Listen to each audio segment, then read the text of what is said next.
Hello friends, welcome to our channel smart study with R S.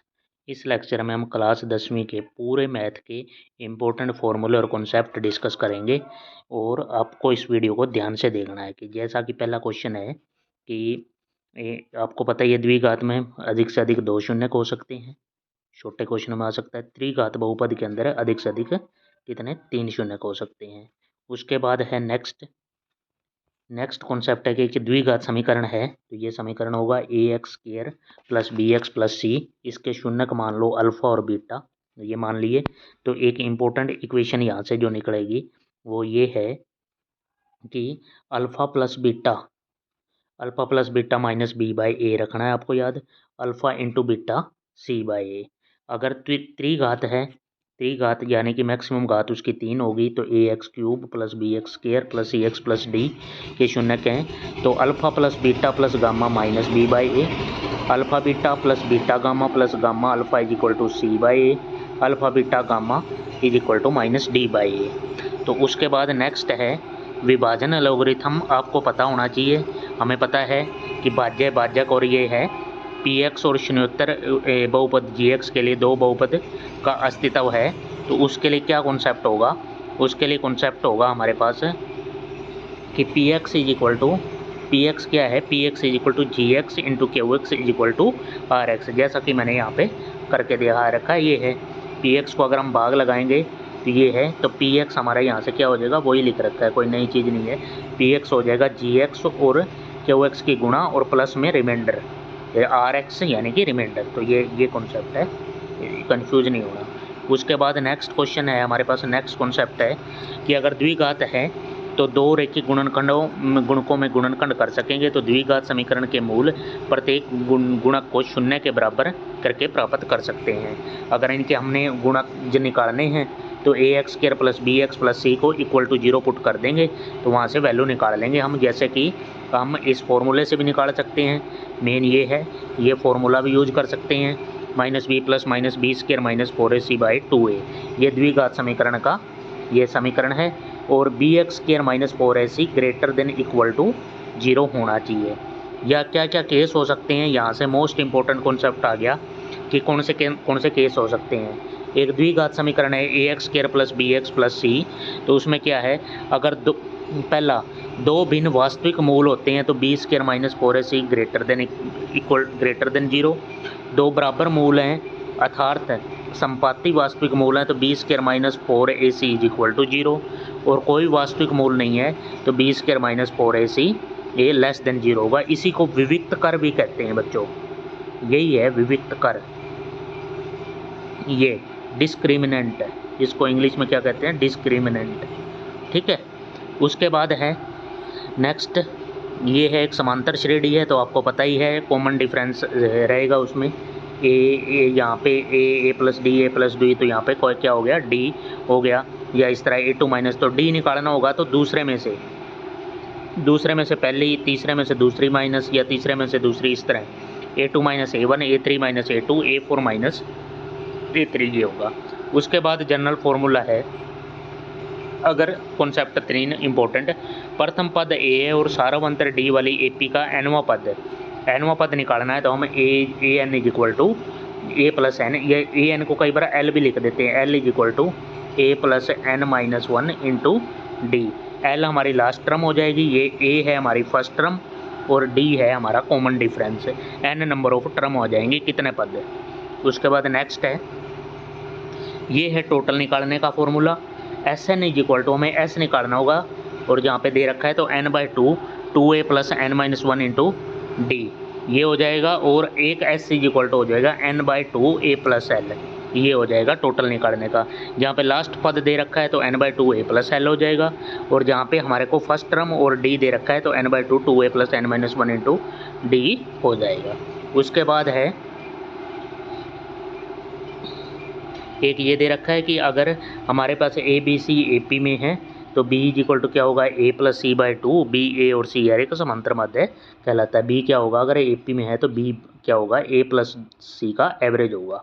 उसके बाद next है, next हमारे पास यहाँ डिस्टेंस फार्मूला आगे हर चैप्टर वाइज मैं रिवीजन करवा रहा हूँ कि इसमें क्या है, पी एक्स वन और x1 y1 और Q है x2 y2, जैसे दो कोऑर्डिनेट दे रखे हैं तो हमारे पास इनका डिस्टेंस फार्मूला ये d, यहाँ इसको x2 माइनस x1 का square plus y2 minus y1 का स्क्वायर अंडर द रूट होता है। अगर px है कि मूल बिंदु से दूरी, मूल बिंदु का मतलब क्या होता है 0 0, मूल बिंदु से डिस्टेंस निकालेंगे तो x1 कोऑर्डिनेट और y1 कोऑर्डिनेट तो 0 ही हो गया, तो ये x2 x स्क्वायर और y स्क्वायर हो जाएगा। उसके बाद है तीसरा पॉइंट हमारा सेक्शन फार्मूला। सेक्शन की m1 m2 अनुपात में अगर कोई एक रेखाखंड को m1 रेशियो m2 रेशियो में हम अगर डिवाइड करेंगे ऐसे, तो यहाँ का कोऑर्डिनेट मिलेंगे आपको यहाँ के, तो उसको कैसे डिवाइड कर सकते हैं, ये इस तरह डिवाइड कर सकते हैं m1 x2 plus m2 x1 upon m1 plus m2, और आगे y के लिए भी सेम है। उसके बाद चौथा कॉन्सेप्ट है हमारे पास, चौथा फॉर्मूला या कॉन्सेप्ट की मध्य बिंदु क्या होगा। मध्य बिंदु क्या है, हम एवरेज कर देंगे x के कोऑर्डिनेट और y के कोऑर्डिनेट का एवरेज, ठीक है। उसके बाद है ये x1 y1 x2 y2 x3 y3 त्रिभुज का क्षेत्रफल, ट्रायंगल का एरिया निकालना है।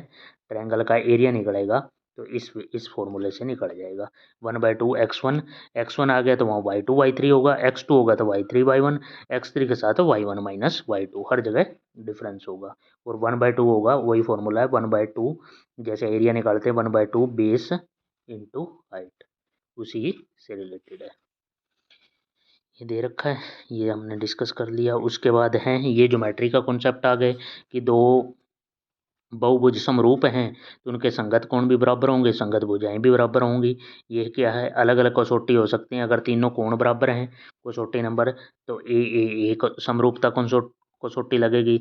अगर हमारे पास तीनों भुजाएं हैं तो तीनों साइड इक्वल हैं, संगत कोण बराबर हैं, तो दोनों त्रिभुज समरूप होंगी। और एक हमारे पास होती है SAS, ये SAS कसौटी लग जाएगी, जिसमें मतलब साइड एंगल और साइड, दो साइड और उनके बीच का कोण अगर दोनों का एक सेम है, एक जैसा है, तो उसके अंतर्गत भुजाओं के अनुपात में दोनों त्रिभुज समरूप कहलाएंगे। क्योंकि और त्रिभुज दो समरूप, यहाँ पे क्वेश्चन आ जाता है कि दो समरूप त्रिभुजों के क्षेत्रफल का अनुपात उसकी संगत भुजाओं के अनुपात के वर्ग के बराबर होता है। जैसे हमारे को भुजाओं का, फॉर एग्जाम्पल भुजाओं का अनुपात दे रखा है हमारे पास 3:4, तो इसका क्षेत्रफल का क्या होगा 9:16, और क्षेत्रफल का दे रखा है तो भुजाओं का करना होगा तो अंडर रूट हो जाएगा, फिर 3:4 हो जाएगा।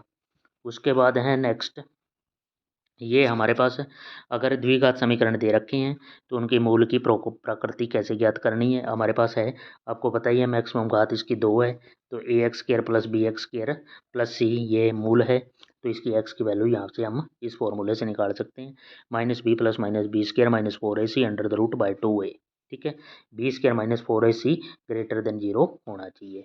उसके बाद नेक्स्ट हम करते हैं, ये वही सोल्व कर रखा है, ये है अगर हमारे पास है, अगर b² माइनस 4ac अगर 0 हो जाता है, तो b² माइनस 4ac 0 हो जाता है, तो x is equal to minus B by 2a बचेगा, x is equal to minus B by 2a और माइनस बी बाई 2a, ये ax² plus bx plus c is equal to 0, तो दोनों मूल क्या हो जाएंगे b बाई 2a। उसके बाद नेक्स्ट है द्विघात समीकरण हमें दे रखे हैं, तो उसका क्या है कि दो बराबर वास्तविक मूल हैं, अगर लेस देन 0 है b² माइनस 4ac, अगर लेस देन जीरो है तो उसका क्या है, उसका तो वास्तविक मूल होगा ही नहीं। और b² माइनस 4ac एक निश्चित ax² plus bx plus c के मूल वास्तविक हैं अथवा नहीं, b² माइनस 4ac पे डिपेंड करता है, तो वो हम निकालना है, यहाँ इंपॉर्टेंट सीख लेते हैं। b² माइनस 4ac अगर ये तीनों ही इंपॉर्टेंट हैं, अगर ग्रेटर देन 0 है तो दो भिन्न वास्तविक मूल होते हैं, और अगर दो बराबर वास्तविक मूल हैं तो दोनों का क्या होगा b² minus 4ac is equal to 0, और अगर b² माइनस 4 लेस देन 0 आ जाए तो दोनों मूल वास्तविक है ही नहीं, नेगेटिव में आ जाएगा, जैसे -5 आ जाए -7, तो मूल वास्तविक है ही नहीं। और इक्वल टू 0 है तो दोनों ही, क्योंकि द्विघात है तो दो मूल होंगे तो दोनों ही बराबर होंगे, एक जैसे होंगे।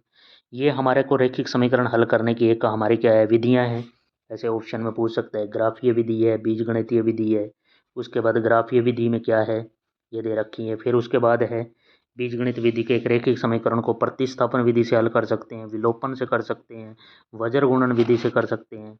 यहाँ से इम्पोर्टेंट कॉन्सेप्ट आ गया है कि यहाँ इनके कोफिशेंट की रेशो लें तो क्या होगा, अगर a1/a2 b1/b2 के इक्वल नहीं है तो रैखिक समीकरण के युग्म संगत हैं, अगर A1/A2 is equal to B1/B2 और नॉट इक्वल टू C1/C2 है तो रैखिक समीकरण के संगत असंगत हैं, मतलब संगत नहीं है।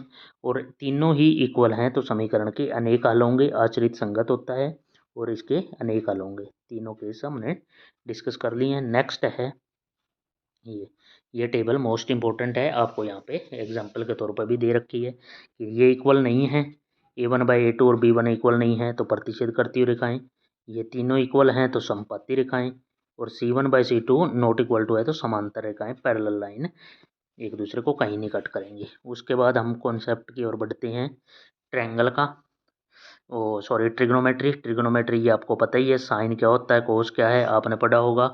ये है एक तो परपेंडिकुलर, बेस पापा बी और पी हो गए, हाँ हाँ बेटा, यहाँ से कर सकते हो। परपेंडिकुलर अपॉन हाइपोटेन्यूज तो sine theta, base upon hypotenuse ये करोगे तो वहाँ से कोस थीटा हो जाएगा, और परपेंडिकुलर अपॉन बेस करोगे तो टेन थीटा। या हिंदी वालों ने कर रखा है तो हिंदी वालों ने ये कर रखा होगा, हिंदी वालों ने कर रखा होगा लाल बटा कक्का। तो यहाँ से क्या हो जाएगा, पहला एक एक कंपेयर करो आप, तो यहाँ से क्या हो जाएगा, लंब बटा कर्ण, ये साइन थीटा, ठीक है। उसके बाद अगला आ गया आ, और नीचे कक्का है आधार बटा कर्ण, तो वो हो जाएगा कोस थीटा। उसके बाद है लंब बटा आधार, तो वो हो जाएगा टेन थीटा, ठीक है। उसके बाद है ये नॉर्मल फॉर्मूले आपको पता ही है, कोसिकेंट का रेसिप्रोकल साइन, सीकेंट का कोस, और टेंजेंट का कोट, टेंजेंट को साइन बटा कोस भी लिख सकते हैं, ये भी इंपॉर्टेंट है, कई बार आ जाता है ये भी, टेंजेंट को साइन बटा कोस लिख सकते हैं। ये है साइन, एक हमें यह भी पता है साइन 90 माइनस ए कोस, ए कोस 90 साइन हो जाएगा, टेंजेंट 90 कोट, कोट 90 माइनस ए टेंजेंट, सीकेंट 90 कोसिकेंट, और कोसिकेंट 90 ये सीकेंट हो जाएगा।